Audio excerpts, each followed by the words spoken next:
Hey guys, it's Kiara Cherie and I'm back with another YouTube video. On this video, I'm gonna switch it up a little bit and I'm gonna talk about something that's just been on my heart to talk about. And this one is for the sisters, okay? On this video, I'm gonna be talking about why the strong black woman stereotype is a problem. Black women deserve soft girl eras. Again, black women deserve soft girl eras. Heavy on the black, and let me tell you why, okay? If you're a black woman, I know you know what I'm talking about, and if you're not a black woman, you're just watching this video out of curiosity, then here's an educational moment for you. Many people have associated being a black woman with strength and resilience and this ability to do anything and everything on your own, right? We are superheroes. It is our destiny to be able to do the things, the hard things, right? To be able to overcome those things with ease. We make it look easy. I've had all different types of friends with all different types of skins, and there is this ongoing theme with the women that don't look like me, where if I have a bad day or if I'm going through something or if I needed support, oh, well, I didn't know because like you're just so strong. Like I just know you're gonna get it together. I know that you always bounce back or blah blah blah blah, right? Looking at a black woman and just automatically associating her femininity with this type of strength that is not given by default to other women that aren't black is a microaggression. It is a horrible stereotype. It is a stereotype that is perpetuated in our own society, in our own communities, that needs to be done away with because we are women at the end of the day. We deserve our soft girl eras. So if you're a black woman, you've been feeling overwhelmed, you've been feeling tired, you've been feeling called to rest, but you've been feeling guilty at the same time because of maybe the projections or the expectations or the stereotypes that have been placed on you, I'm creating this video to empower you to be okay with stepping into your soft girl era. Now, soft girl eras are gonna look different for everybody, right? And it's really dependent on your circumstances what that soft girl era is gonna look like for you. So just like us black women, the soft girl era is not a monolith, all right? So at a broad level, we're gonna talk about what does it mean to have a soft girl era. Zoe.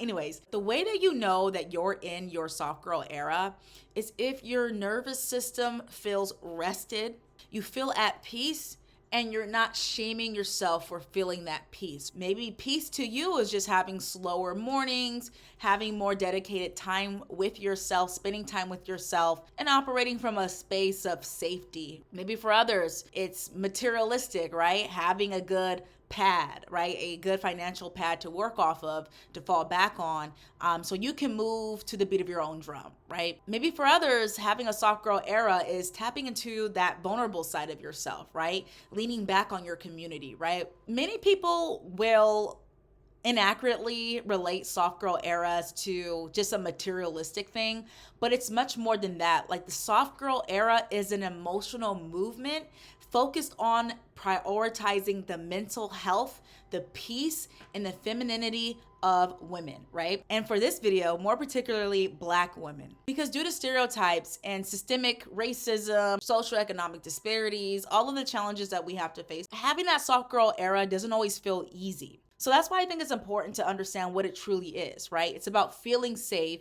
having that emotional well-being, having that mental wellness, right? That peace within, and exploring your femininity. You can be a girl boss, you can be a corporate baddie, you can do those things and still be in your soft girl era, all right? So that was a moment of clarity. Now that we understand what the soft girl era actually is, let's talk about like the complexities that come with being in our soft girl era as a black woman. Being a black woman is so special. It's so spiritual. Our ancestral roots are so deep, and they cannot and will not be easily erased, right? No matter the hatred that exists in this society when it comes to being a black woman. With that being said, we walk outside every day facing challenges that other women and other races will not have to face.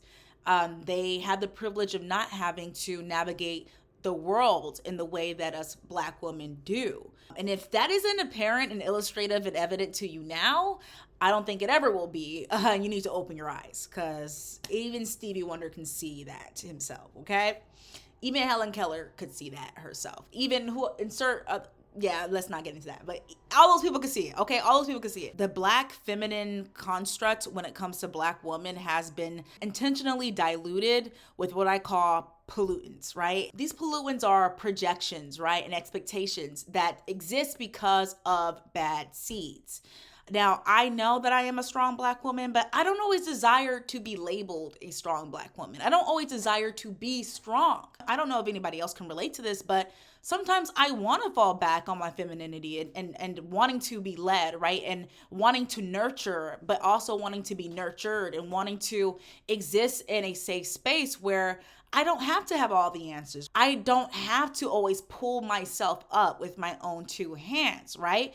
I can lean onto my community. I can lean onto others. I can trust others. I can trust myself to trust others. And I can fall back on a community that I've carefully curated and nurtured. Now, it's all good in theory and it sounds good in theory, but it's hard in execution because of intentional pollutants that have been placed in our communities. This goes back to slavery, right? The Willie Lynch letter, the war on drugs, right? There's so many things that have happened to our community that make the family dynamics complicated. There's a lot of divisive strategies that have been implemented in our communities that make us hesitant to trust one another, whether it's women trusting other women, women trusting men, the young and the old, the light and the dark, colorism, so many things that we're not going to be able to dive deep on in this video. But if you want another video with me doing that, I definitely can. Let me know. As a Black woman, we have this multi-layered complexity because as far behind that we are when it comes to women's rights from a global perspective, we are also Black, right? We walk outside and we're going to be dealing with uncalled for, unwarranted hatred from people that have low intelligence, right? That have low self-worth, right? And envious people that don't like what they don't understand and don't like what is not familiar to them. And unfortunately, that's kind of like that double line of complexity that we face. And due to the social economic disparities, discrimination, and the things that have happened in our history to break the family dynamics, to break the confidence, and to promote psychological warfare within our communities, when it comes to soft girl eras, it's not something that has been naturalized, at least at a global scale, for the Black woman. These complexities trickle down in crazy ways because I don't see women of other cultures debating with their men if they deserve to be like taken care of or provided for, right? This 50-50 debate that I see in my community is so annoying. And we're all individualistic, true, but from a communal aspect,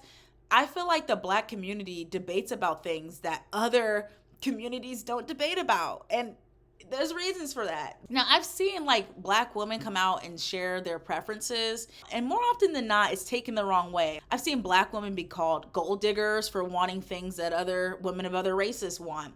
I've seen Black women be called easy for doing things that men that they're attracted to will do with other women and not call those women easy, right? There's just this complexity and this higher standard that we have as Black women that we didn't ask for. And that goes down to just wanting to feel soft and wanting to feel safe. Black women femininity is such a sacred and sensitive topic, and we are not responsible for the shakiness of its foundation. However, we do have to build on that shakiness and we have to challenge it as well.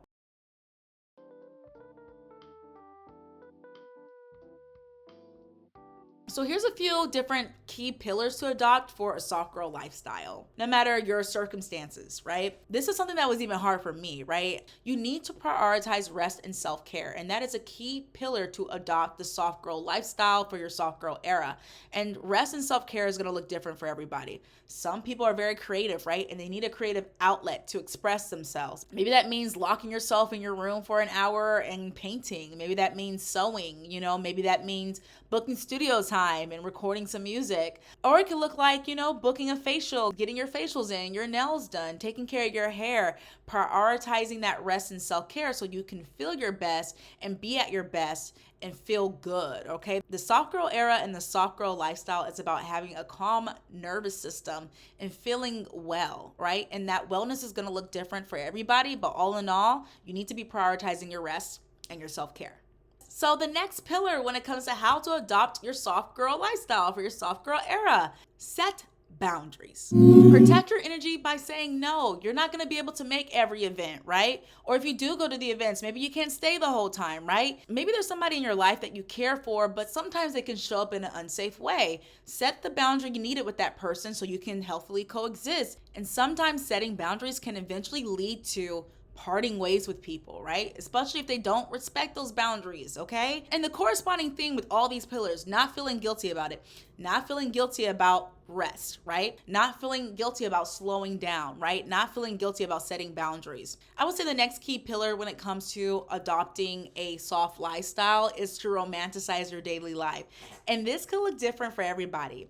You have to find joy in those repetitive activities. So go to the grocery store and envision the great meal you're going to make. Find joy in these moments. Find joy in the fact that you're able to supply yourself with the groceries that you need to have a fulfilling meal. Wear perfume when you go out. Smell good, right? Do your hair in the morning. If you're going to the gym often, get some cute little outfits, right? Spice up your wardrobe. Romanticize your daily life. That's another pillar when it comes to adopting a soft girl lifestyle and embracing your soft girl energy. I would say lastly, to curate your aesthetic, okay?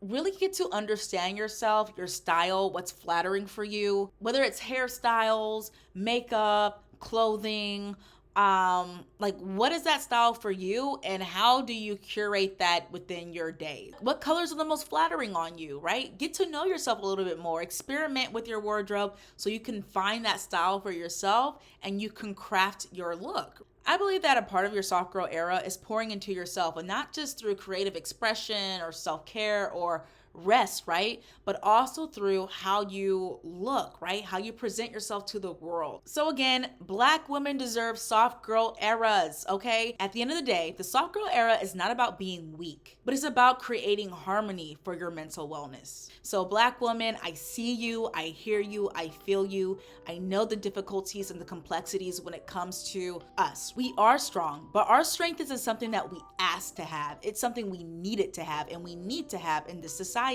But that doesn't mean that we don't deserve moments of softness.